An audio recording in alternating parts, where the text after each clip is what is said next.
إن شاء الله النهاردة هنتكلم عن آه، آيتين في سورة في القرآن.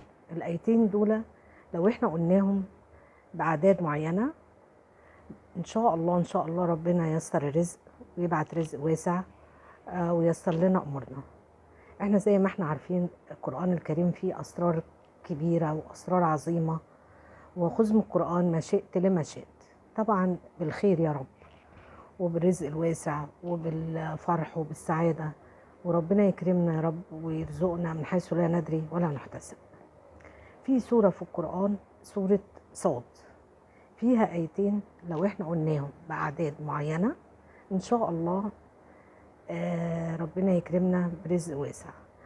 أهم حاجة اليقين، يعني احنا مش بنختبر ربنا، حاشا لله، احنا بنتمنى من الله عز وجل وبنرجوه ان هو يرضى عننا ويرزقنا رزق واسع وييسر لنا امورنا. فأهم حاجة في الدعاء اليقين، وإن إحنا لما بنكون بنقرأ القرآن نقراه بتمعن ونقراه ابتغاء مرضات الله قبل أي شيء، وإحنا بنعمل اللي علينا وبنطلب من الله يعني اللي إحنا عايزينه بالخير وربنا ييسره لنا. الآيتين دول، أول آية يعني الآية اللي هي 36: فسخرنا، أعوذ بالله من الشيطان الرجيم، بسم الله الرحمن الرحيم. فسخرنا له الريح تجري بأمره رخاء حيث أصاب. فسخرنا له الريح تجري بأمره رخاء حيث أصاب. نقرا سورة صاد ونيجي عند الآية دي ونقراها 21 مرة ونكمل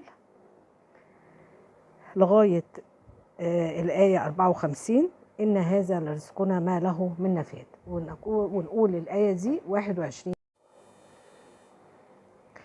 يبقى احنا هنقرأ سورة صاد، هنقراها عادي خالص بدون عدد، يعني هي مرة، وهنيجي عند الآية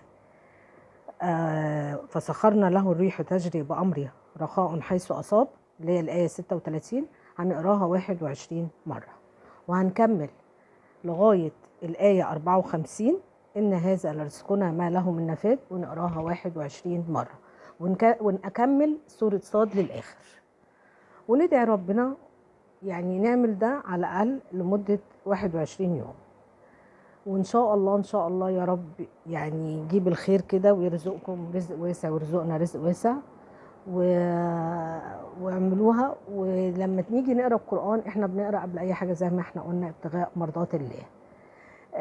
وربنا يجعلني كده أدلكم على الخير ويرزقنا جميعا من حيث لا ندري ولا نحتسب.